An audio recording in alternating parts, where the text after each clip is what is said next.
Wow, অসাধারণ। Video তো পরে দেখবেন, আগে এই রুমটার একবার পজিশনটা দেখুন। নিশ্চয়ই জানতে ইচ্ছা করছে যে এটা গোয়ার কোথায়। তো কোথায় সেটা জানতে চলুন শুরু করা যাক ভিডিওটা।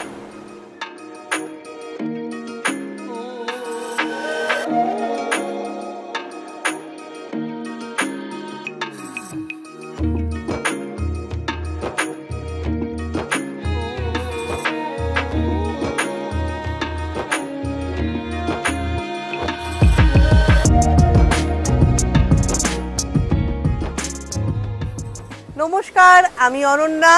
আপনাদের সবাইকে স্বাগত জানাই অনন্যার সাথে ইউটিউব চ্যানেলে। চলে এসেছি আবারও একটা নতুন সুন্দর ভিডিও নিয়ে।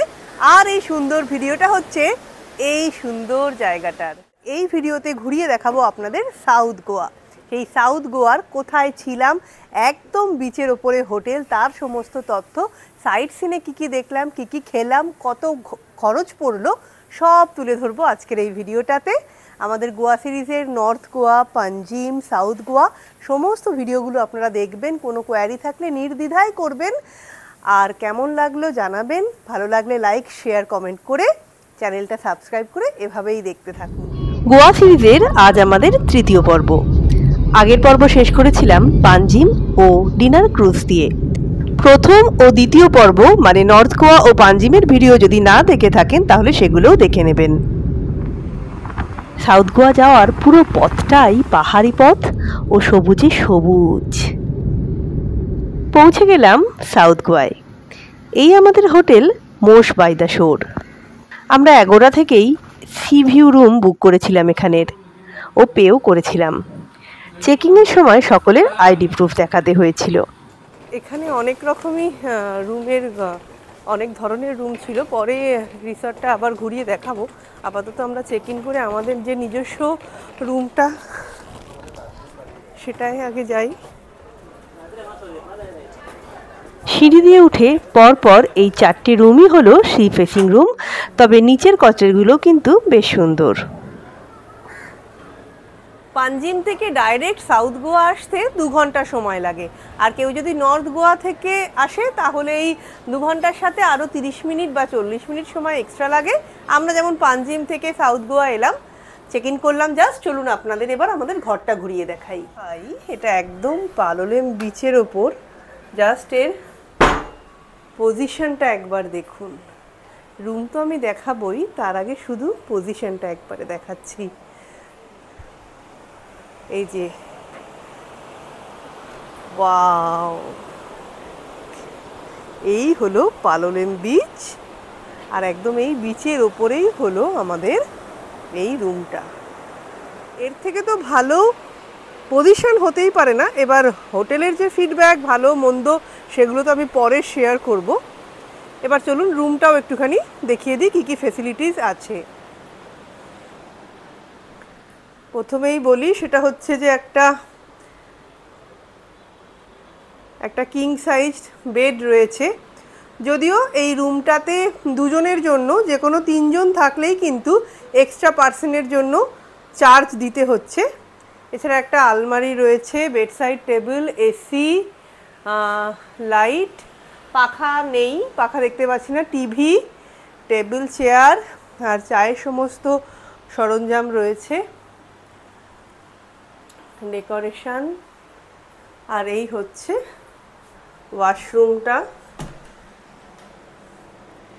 ওয়াশরুমটাও সুন্দর, ঠিকঠাক জায়গা আছে। একটুখানি গোয়ার জন্য একটুখানি উডেন ভাইবস দেওয়ার চেষ্টা হয়েছে। কমোড, বেসিন, শাওয়ার, কল, বালতি, ডেন্টাল কিট দেখতে পাচ্ছি না, কিন্তু চানের জিনিসপত্র দেওয়া রয়েছে, টাওয়েল থেকে আরম্ভ করে সবই এখানে দেওয়া রয়েছে। ঘরটা যে খুব বড় বলবো না, কিন্তু পজিশনটার কোনো তুলনা হবে না। সিঁড়ি দিয়ে নামলেই হোটেলের নিজস্ব রেস্টুরেন্ট বা বিচ স্যাক, আর এই সিঁড়ি দিয়ে নামলেই পালোলেম বিচ।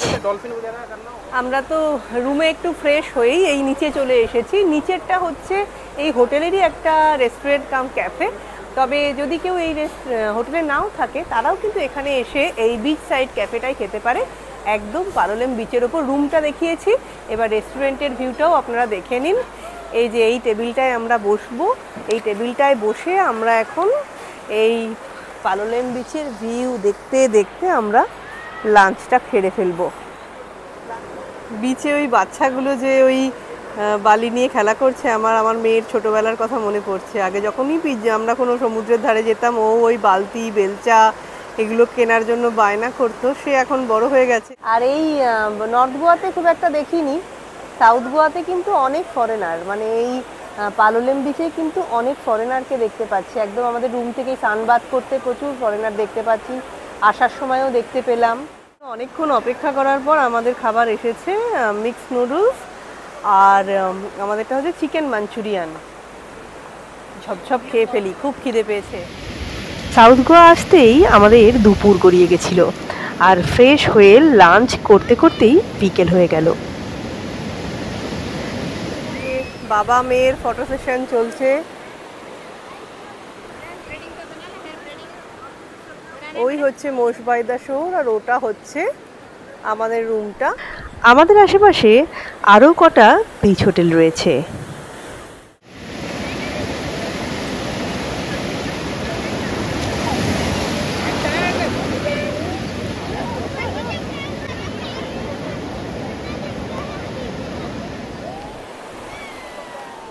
আকাশের কালারটা শুধু সানসেটের পরে একবার দেখার মতো, মানে নীল কমলা নীল কমলা নীল কমলা। সেই যখন আমরা প্রথম ছবি আঁকতে শিখি, দুটো পাহাড়ের মাঝখানে অসাধারণ, মনে হচ্ছে আমরা রং তুলি দিয়ে কেউ আকাশটাকে রং করে দিয়েছে।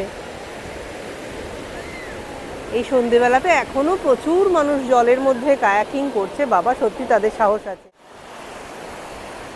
বিচের এ প্রান্ত থেকে আমরা হাঁটতে হাঁটতে একদম সামনে চলে এলাম। পালোলেম বিচের প্রায় একদম একটা মাথার দিকেই আমরা চলে এসেছি হাঁটতে হাঁটতে।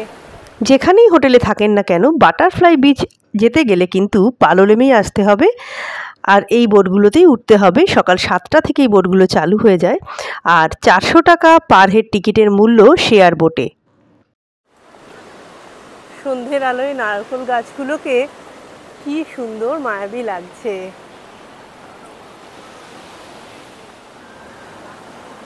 মা যদি লাফাতে আরম্ভ করে? না না, নিশ্চয়ই লাফায় না। এগুলো কি ডিসপ্লে করা আছে নাকি, যে যেটা খেতে চাইবে ওরা বেক করে দেবে? তাপস ইন্ডিয়ানে, ওয়াও। এইটা দেখো লবস্টারটা, লবস্টারই তো নাকি? বাবা, যে যেটা বলছে সেটাই গ্রিল বা বেক করে দিচ্ছে। এই 20 থেকে 25 মিনিট মতো সময় লাগছে। সন্ধ্যা হতেই বিচের ওপর টেবিল চেয়ার পেতে তাতে ক্যান্ডেল লাইট দিয়ে সাজানো চলছে পুরো পালোলেম বিচ ধরেই।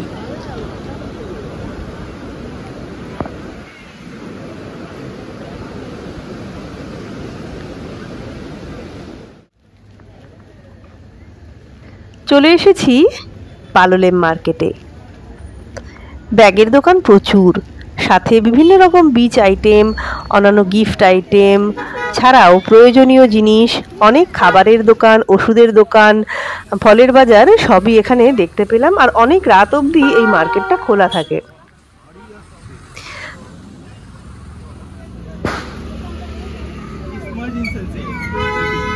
ভীষণই শান্ত নিরিবিলি এই সাউথ গোয়া, নর্থ গোয়ার ঠিক উল্টো। রাতের আলোয় কি সুন্দর লাগছে আমাদের এই হোটেলটা। আলো জ্বলেছে, আর দু সাইডে রয়েছে এই কটেজগুলো। এগুলো আমাদের কটেজ না, অন্যান্য কটেজ। এগুলোতে সি ভিউ নেই, কিন্তু কটেজগুলো সুন্দর। আর আমাদেরটা তো একদম সবার শেষে, আর সোজা গেলেই হচ্ছে রেস্টুরেন্ট, আর তার রেস্টুরেন্ট থেকে নামলেই হচ্ছে বিচ। আলো জ্বলে খুব সুন্দর লাগছে।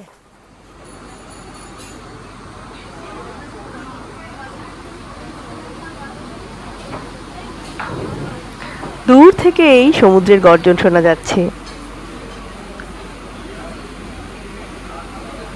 এখানে বসে ঘন্টার পর ঘন্টা কাটিয়ে দেওয়া যায়। অনেকে আবার একদম বিচে এই ক্যান্ডেল লাইটেও বসেছে।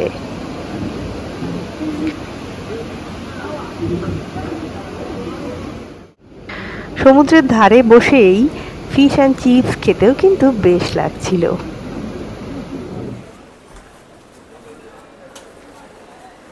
অসাধারণ লাগছে। এরকম সামনে সমুদ্র, শুধু সমুদ্রের গর্জন আর আমরা, আর বিচে জলার মধ্যে কতগুলো হোটেলের লাইট, আর নিচে জ্বলছে কিছু ক্যান্ডেল লাইট। তার মধ্যে বসে থাকারও কিন্তু একটা আলাদা মজা। মানে ফ্যামিলি টাইম কাটানোর জন্য এর থেকে ভালো আমাদের কাছে তো আর কিছু লাগে না।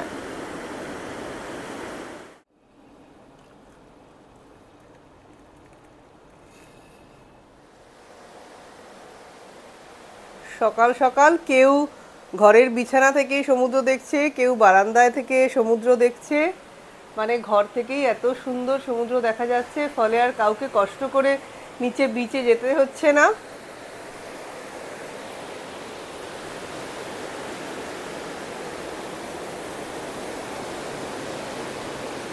অসাধারণ অসাধারণ, হেভি লাগছে। আর ওই যে ওই বোটগুলো হচ্ছে যাচ্ছে, কায়াকিং করছে, মানে অসাধারণ। মানে পজিশনের দিক থেকে এই হোটেলটার কোনো তুলনা হবে না, কিন্তু কিছু ড্রব্যাকস আছে, আমি সেগুলো শেয়ার করছি।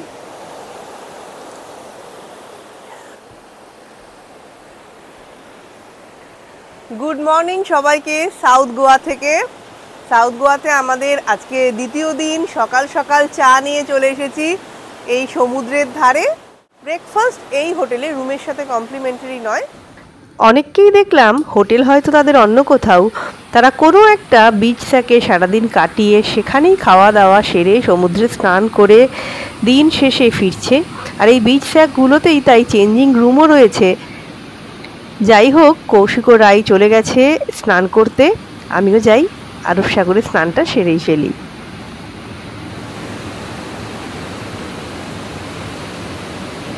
স্নান সেরে আমরা একদম রেডি হয়ে নিয়েছি সাইট সিনের জন্য। আমাদের আজকে সাউথ গোয়া সাইট সিনে যাব, আর খাবারও এসে গেছে, ফলে আমরা ঝপঝপ করে আমাদের ব্রেকফাস্টটা করে নেব।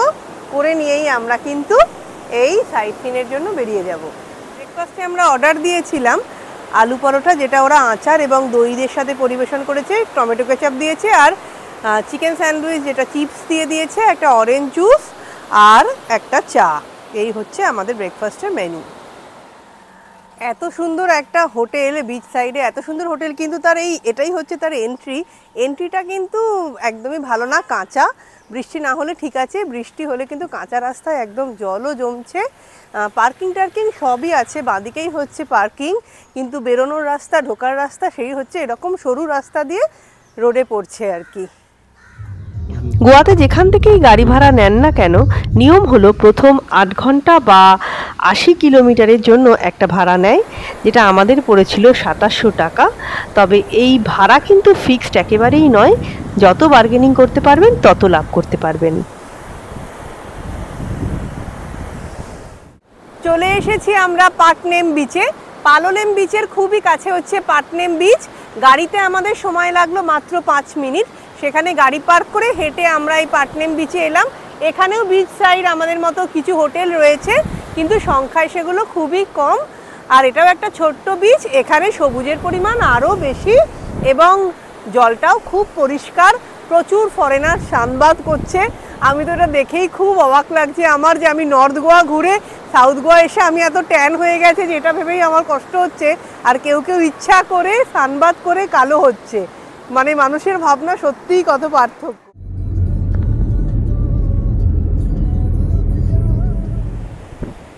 এই যে আমরা এখন চলেছি অ্যাগন্ডা বিচের দিকে। এই হলো অ্যাগন্ডা বিচ। অ্যাগন্ডা বিচটাও কিন্তু খুব সুন্দর এবং একদম নিরিবিলি। জলের সবুজ রংটা দূর থেকে সবুজের ওপর সাদা দিয়ে ফেনাটা কি অপূর্ব দেখাচ্ছে। মাঝে মাঝে কিছু উঁচু উঁচু পাথরও দেখা যাচ্ছে। সেই পাথরের ওপর জলগুলো আরো আছড়ে পড়ে আরো অপূর্ব দেখাচ্ছে।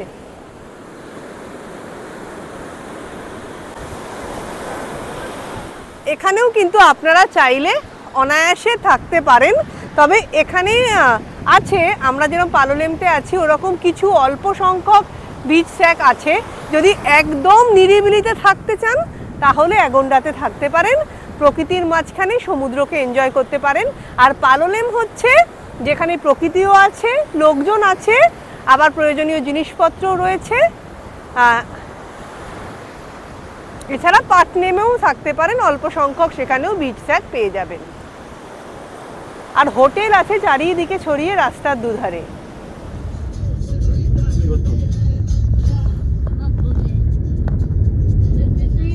फोर्ट जाने फोर्ट होने से भी व्यू पॉइंट आ सकते हैं, एक ही रास्ता है तो वापस आना पड़ेगा।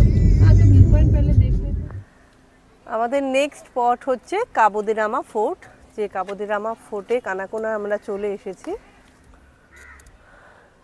এই সাউথ গোয়াতে প্রচুর সবুজ সবুজ পাহাড়, পুরো পাহাড়ি রাস্তা। আমরা এই কাবো দে রামা ফোর্টে, এখানে কোনো এন্ট্রি ফি নেই। সকাল 9:30 থেকে 5:30 অবধি ওপেন থাকে। শুধু আইডি প্রুফ লাগে, আইডি প্রুফ দেখালেই এখানে ঢোকা যায়।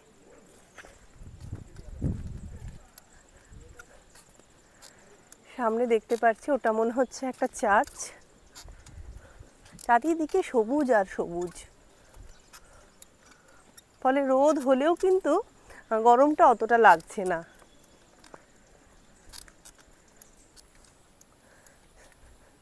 এই হলো ফোর্টের মধ্যে সেন্ট অ্যান্থনি চার্চ, কাবো দে রামা। কোনো এক সময় সুলতান কিংয়ের আন্ডারে থাকলেও পরে পর্তুগিজদের আন্ডারেই ছিল এবং মিলিটারি ব্যারাকও ছিল 19th সেঞ্চুরিতে। এখন সেই অর্থে কিছু না থাকলেও সেই ফোর্ট যেমন হয় রয়েছে, ফোর্টের ধ্বংসাবশেষ, চারিদিকে সিঁড়ি, সেখানে হাঁটতে ট্রেক করতে। ফোর্টের ভিতরে গাছগাছালির মধ্যে দিয়ে পথ যাওয়ার। অসাধারণ ভিউটা, নিচে পেবেল বিচ, সমুদ্র, পাহাড়, নারকেল গাছ সব দিয়ে এটা অসাধারণ সাউথ গোয়া। একদম ফোর্টের মাঝখান থেকেই, ফোর্টের মধ্যে থেকেই হচ্ছে এই ভিউ পয়েন্টটা। ফোর্টেরই একটা এন্ডে এসে চারিদিকে বিস্তীর্ণ জলরাশি। হ্যাঁ, ওই নিচে পেবেল বিচ।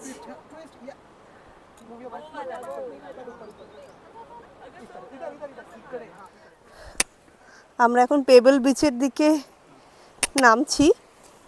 পাথরের রাস্তা, পাথর কেটে কেটে সিঁড়ি করা, সিঁড়িগুলো একটুখানি এবড়ো খেবড়োও রয়েছে। হ্যাঁ,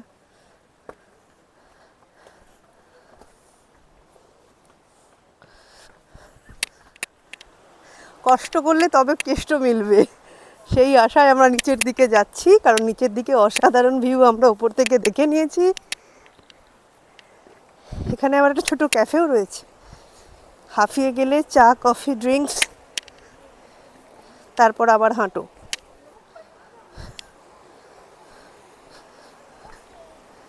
এইটাই বোধহয়।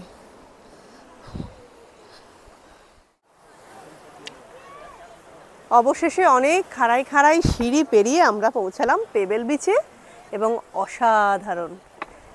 এর জন্য কষ্ট করা, সত্যি কষ্ট করা যায়।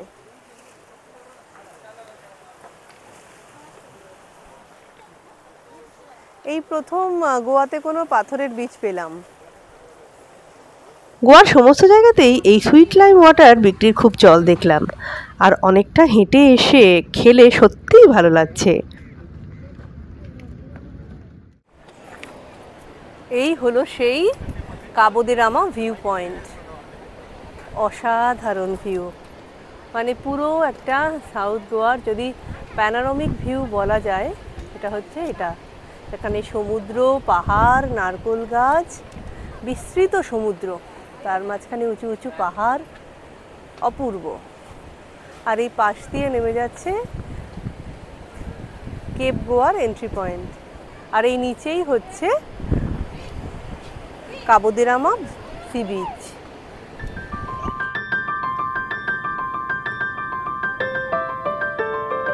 এই হচ্ছে কাবো দে রামা ভিউ পয়েন্টের সব থেকে ফেমাস স্পট, যাকে বলে একেবারে হট সিট।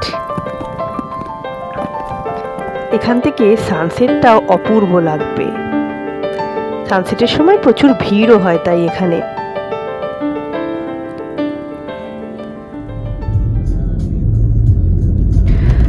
শুধু ঘুরলেই তো হবে না, খেতেও হবে। সেই উদ্দেশ্যেই মোবর বিচের কাছে সি ফুড ও গোয়ান কুইজিনের জন্য বিখ্যাত ফিশারম্যান ওয়ার্ফে চলে এলাম।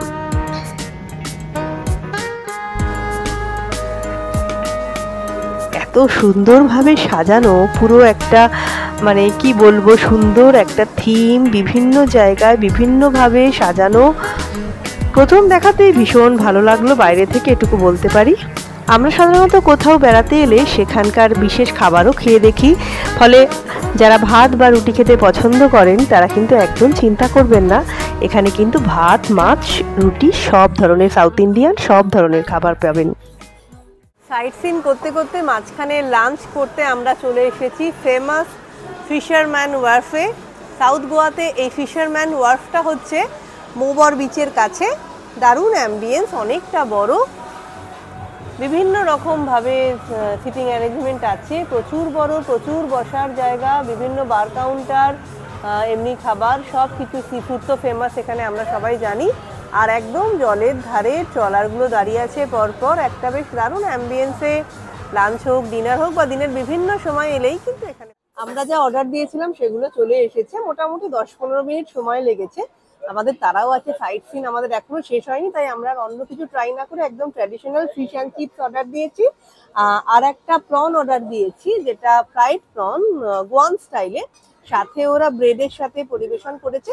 তবে এখানে কিন্তু সব ধরনের খাবার পাওয়া যায়, একদম ফ্রাইড রাইস, নুডলস, সব ধরনের সি ফুড তো পাওয়া যায়ই। আপনাদের যেটা পছন্দ সেটাই খেতে পারেন। হোপফুলি খাবারগুলো ভালোই হবে, দেখা যাচ্ছে। খাবার টেস্টও ভীষণ ভালো আর দামও যথেষ্ট রিজনেবল। বিচ স্যাকগুলোতে যেরকম কস্টলি, সেই তুলনায় একটা নামকরা রেস্টুরেন্ট হিসাবে কিন্তু দাম একেবারেই ঠিকঠাক। গোয়ার আরেকটা বিচ, মোবর বিচে আমরা চলে এসেছি, ঠিক যেখানে ফিশারম্যান ওয়ার্ফে আমরা খেলাম, ঠিক তার সামনে।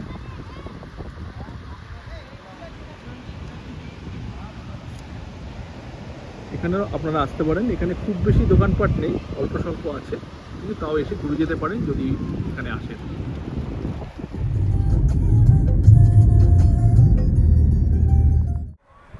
চলে এসেছি আমরা সাউথ গোয়ার কোলবা বিচে।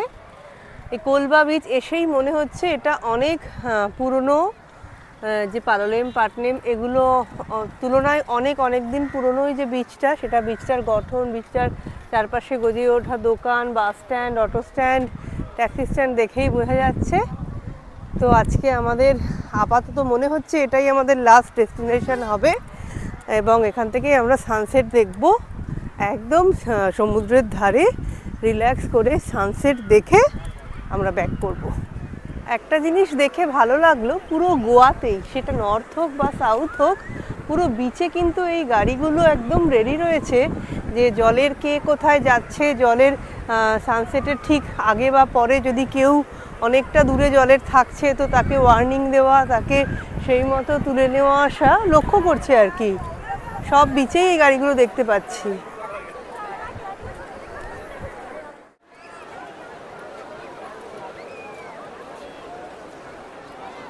ওরা ডাক বোঝে, দেখেছিস?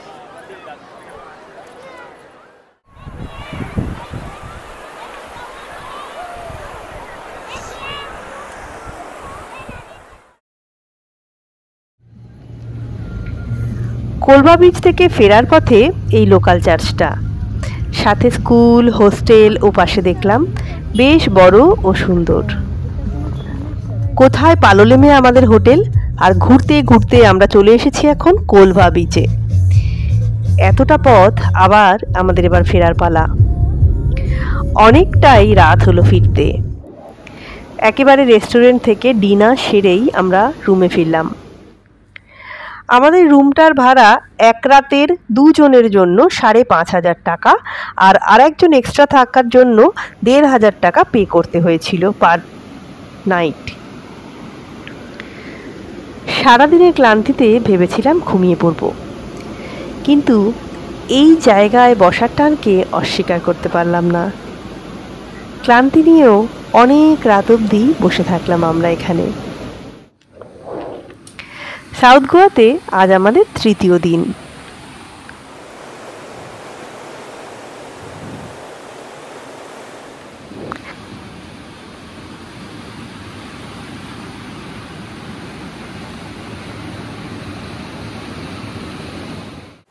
এবার এই হোটেলটার একটুখানি ট্রু ফিডব্যাক আপনাদের সাথে শেয়ার করি। প্রথম যেটা আমার খুব অবাক লাগলো সেটা হচ্ছে যে এসি থাকলেও পাখা নেই, ফলে সবসময় না কখনো পাখা চালানোর দরকার হতেই পারে। আলো আমাদের খারাপ ছিল, আমরা সেই বলে অনেকবার বলার পর ইলেকট্রিশিয়ান এসে আলো সারিয়ে দিয়ে গেছে। এইরকমই আর কি, ঘরটা তুলনামূলক অনেকটাই ছোট, যা দাম সেই অনুযায়ী কিন্তু এগুলো এক্সপেক্ট করা যায় না। সাধারণত আমরা যে এই দামে কিন্তু অনেক মডার্ন, অনেক আরও ভালো রুমে থাকি, কিন্তু এটা পুরোটাই আসলে এই পজিশনের জন্য এরা দামটা নিচ্ছে। আর আরও একটা কথা, সব জায়গায় কিন্তু এখন এইরকম ধরনের হোটেল বা রিসর্টে কিন্তু ব্রেকফাস্টটা কমপ্লিমেন্টারি থাকে, কিন্তু এখানে ব্রেকফাস্টটাও কমপ্লিমেন্টারি নয় এবং যথেষ্ট কস্টলি, ফলে এই সব কিছুকে অ্যাডজাস্ট করা যায় শুধু পজিশনটার জন্য।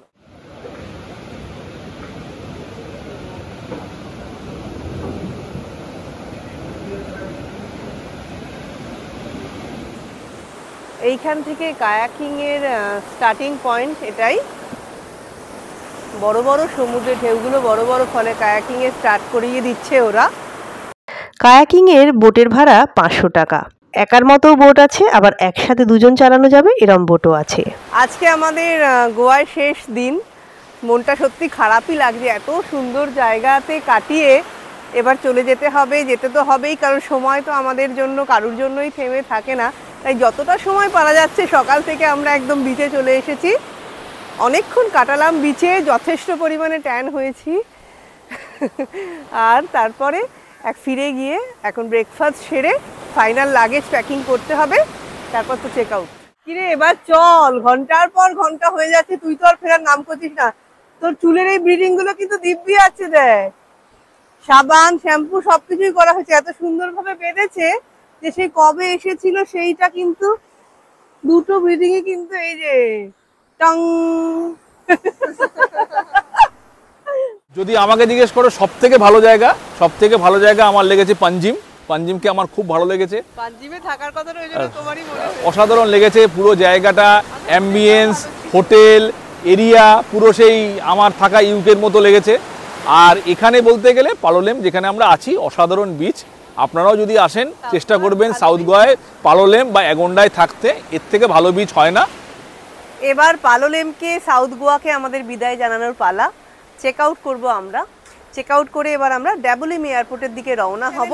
আর কোনো কোয়ারি থাকলে নির্দ্বিধায় প্রশ্ন করবেন। সবাই ভালো থাকুন, দেখতে থাকুন, অনন্যার সাথে সাবস্ক্রাইব করে পাশে থাকুন।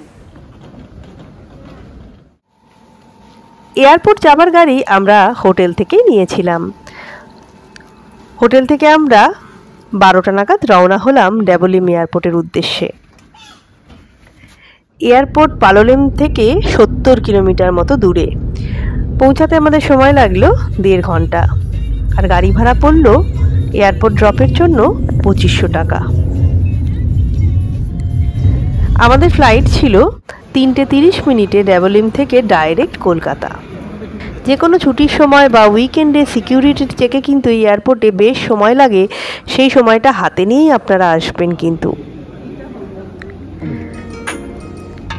এতক্ষণে নিশ্চয়ই অনন্যার সাথে সাবস্ক্রাইব করেছেন। আবারও আসবো আমরা সাউথ গোয়া, এই ইচ্ছা নিয়ে, অনেক সুন্দর স্মৃতি নিয়ে। এবারের জন্য বিদায় গোয়াকে।